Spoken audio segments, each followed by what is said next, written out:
आज मला पवार साहेबांनी बरीच संधी दिली, 7 वर्षाचा कालावधी दिला. शेवटी पक्षाने नव्या चेहऱ्यांना संधी देणं आवश्यक आहे.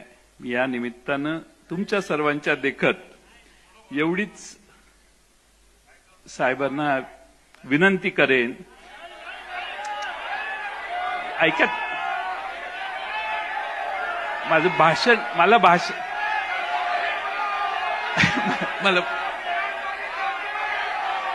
आगे बढ़ेंगे, तुम बैठो.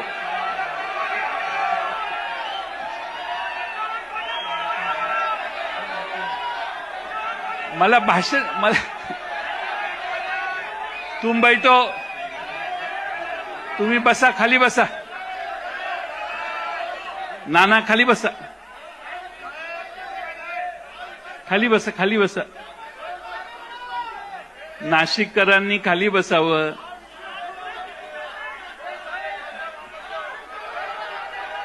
शेवटी पक्ष पवार साहेबांचा आहे, त्यामुळे पवार साहेबांनी याच्यावर योग्य तो निर्णय, कारण आता आपल्याला बरंच पुढे जायचंय आणि त्यामुळं मी पवार साहेबांचे मनपूर्वक आभार मानतो, आपल्या सर्वांचे आभार मानतो आणि माझे 2 शब्द पूर्ण करतो.